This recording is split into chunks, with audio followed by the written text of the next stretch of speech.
ये वीडियो है class 8th के लिए। उनका चैप्टर है एन आइलैंड ऑफ ट्रीज और इसके क्वेश्चन आंसर मैं अब एक्सप्लेन करने वाला हूँ। और इसके जो चैप्टर का अगर आपको एक्सप्लेनेशन जानना है, स्टोरी को अच्छे से समझना है, तो आपका उसका वीडियो का डिस्क्रिप्शन भी लिंक में मिल जाएगा, आप वहाँ से देख सकते हैं।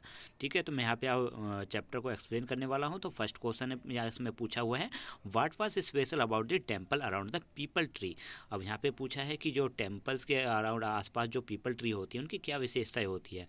तो यहाँ पे मैंने एक आंसर दिया है, अगर आपको यह अच्छा लगे तो आप लिख लीजिएगा, पर इसके लिए बहुत से आंसर बन सकते हैं। तो मैंने यहाँ पे सिर्फ एक ही पॉइंट लिखा हुआ है, तो आप इसी को लिखना चाहे तो इसे को लिख सकते हैं।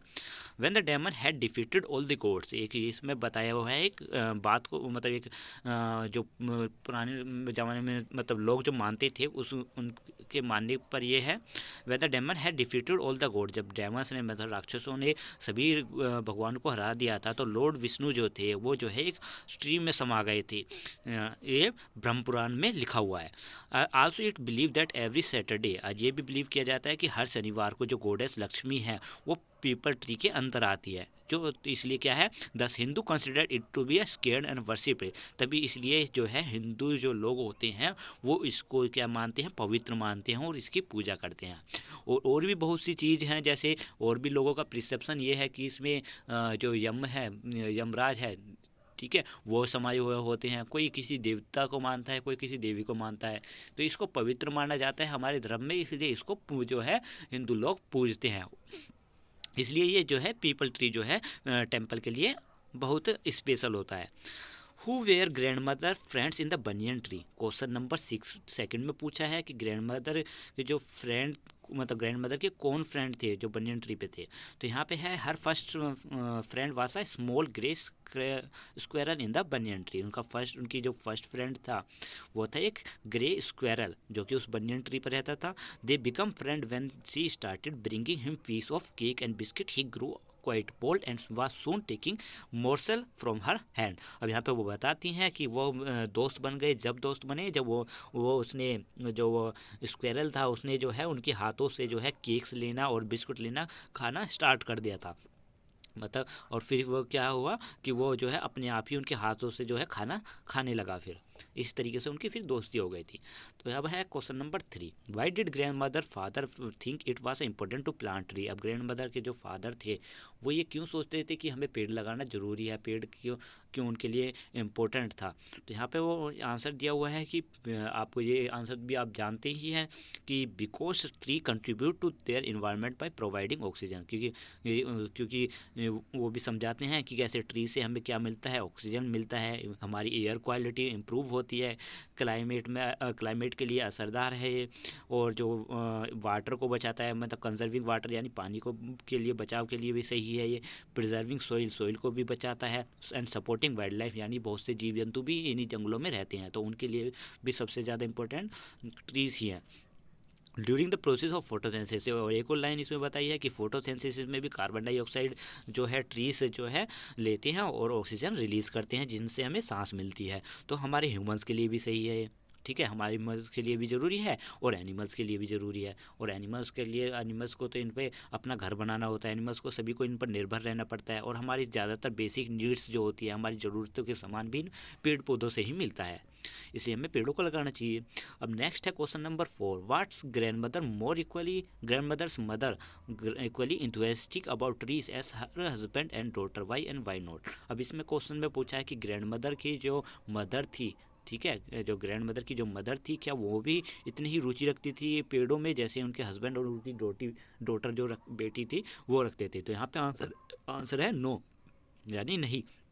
Grandmother was not equally enthusiastic about the trees as her husband and daughter, as she loved fragrant flower like rose, sweet peas, jasmine and queen of the night। अब इसमें क्या बताया कि जो उनकी ग्रैंड मदर थी वो जो है इक्वली उनको इस चीज़ में नहीं रुचि रखती थी, पर उनका जो ज़्यादा रुचि था वो क्या था, उन्हें क्या पसंद था, फ्रेगनेंट फ्लावर्स पसंद थे, खुशबूदार जो फूल होते हैं जैसे roses, sweet peas, jasmine and queen of the night, इनमें ज़्यादा उनको उनकी रुचि थी। वैसे पेड़ तो उनको बड़े अच्छे लगते थे, पर ज़्यादा उनका रुचि जो है फ्लावर्स में थी। अब मैं कहते हैं क्वेश्चन नंबर 5 में, व्हाट अटैक कोकीज great grandfather to the island of the river. जो आइलैंड ऑफ द रिवर था जो उस आइलैंड में एक रिवर था, तो वहाँ पे क्या चीज़ जो है कोकी के ग्रैंडफादर को अट्रैक्ट कर रही थी, और उसका क्या रिजल्ट आया फिर। यहाँ पे आंसर है अ यंग टमारिन ट्री। अब ये टमारिन ट्री जो था वो मिडल में था, कि कहाँ पे, आइलैंड के मिडल में, उस आइलैंड के बिल्कुल मिडल में था, जो कि कोकी के ग्रैंडफादर को अट्रैक्ट कर रहा था। तो यहाँ पे कोकीज ग्रैंडफादर क्या कहते हैं, if a tamarind can grow here so can other trees. अब यहाँ पे एक टमारिंड का जो पेड़ है वो ग्रो हो सकता है, तो दूसरे पेड़ क्यों नहीं हो सकते, वो भी हो सकते हैं। एज सून मानसून अराइव दे प्लांट मैनी ट्री। जैसे जैसे मानसून आता था तो वो वहाँ पे प्लांट्स बोते थे, ट्रीज़ को प्लांट्स बोते थे, और वहाँ पे जो है उनको ग्रो करने की कोशिश करते थे, जिससे जो है आगे की उन्होंने कुछ समय बाद देखा होगा कि वहाँ पे आगे उन्होंने देखा तो ज़्यादातर जो पेड़ थे, प्लांट्स थे, वो ग्रो कर रहे थे। अब क्वेश्चन नंबर सी पार्ट का question number 1, the banyan tree really comes to life during the monsoon how. यहाँ पे क्वेश्चन पूछा है कि ये इसमें बताया था कि लाइन की बनियल ट्री जो है कि वो मानसून में, मतलब मानसून महीने में जो है ज़्यादा बेहतर होता है उसकी। तो इसमें क्या है answer, because in monsoon many creature comes in the banyan tree to spend their monsoon. ज़्यादातर मानसून सीजन में ही जो है क्रिएचर जो है बनियन ट्री पर आते हैं अपना समय बिताने के लिए, और बनियन ट्री जो है इस समय जो है उसकी अच्छी ग्रोथ होती है, उसमें जो है फिक्स आ जाने, फिक्स जो रेड फिक्स होते हैं ना, रेड या पिंक, हाँ रेड फिक्स जो होते हैं वो देखने को मिलते हैं इनमें। ठीक है, नेक्स्ट है question number 2, why the monsoon the best season two wonder about. अब मानसून जो सीज़न है वो घूमने के लिए सबसे अच्छा क्यों है, क्योंकि यहाँ पे since the weather is appropriate to roam around. अब यहाँ पे घूमने के लिए अच्छा इसलिए है क्योंकि ये वेदर बहुत ही अच्छा होता है। It is not too hot and not too cold, ना ज़्यादा गर्म होता है ना ज़्यादा ठंडा होता है। The area environment is perfectly to go on picnic और day trip with friends and family. ये समय बहुत अच्छा होता है, इन्वायरमेंट बहुत अच्छा होता है अपने फ्रेंड्स और अपनी फैमिली के साथ पिकनिक पर जाने का।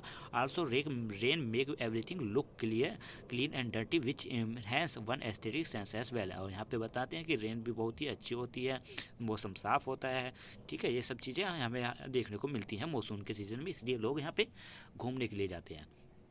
तो अभी इसका लास्ट क्वेश्चन है, the forest was on the move was made grand mother feel that. इसमें कहते हैं जब फॉरेस्ट था वो मूव कर रहा था, ऐसा ग्रैंड मदर को क्यों लग रहा था, मतलब ने ये बात क्यों कही कि ऐसा क्या फील हुआ उन्हें। During the monsoon season there was everything something new, the tree was going at a faster pace, so expensive of the trees were also growing. This made grandmother feel that the forest was on the move. अब यहाँ पे बताते हैं कि monsoon season में क्या होता है कि जो ट्रीज़ होते हैं वो बहुत जल्दी फास्टली ग्रो करते हैं। ठीक है, तो इस वजह से जो ग्रैंड मदर थी कोकीज़ की, उसको उनको फील होता था जैसे फॉरेस्ट जो है मूव कर रहे हैं। ठीक है, तो ये चैप्टर सिर्फ इतना ही था, इसमें क्वेश्चन आंसर सिर्फ इतने ही मिले हैं, तो मैंने इनको एक्सप्लेन कर दिया है। अगर आपको ये वीडियो अच्छी लगी है तो प्लीज़ लाइक ज़रूर कीजिएगा और सब्सक्राइब भी ज़रूर करिएगा। And thank you for watching.